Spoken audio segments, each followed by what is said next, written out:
Hello everyone, my name is Pakistan. Let's learn how to speak Urdu. Let's go.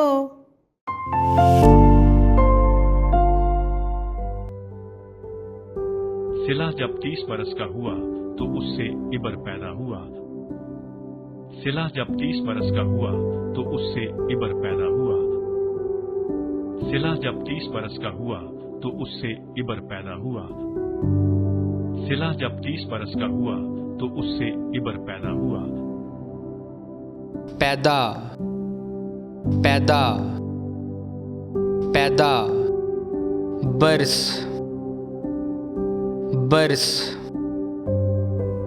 बरस 30 30 30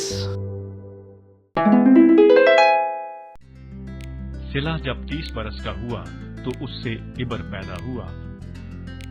सिला जब 30 बरस का हुआ तो उससे इबर पैदा हुआ। सिला जब 30 बरस का हुआ तो उससे इबर पैदा हुआ। सिला जब 30 बरस का हुआ तो उससे इबर पैदा हुआ।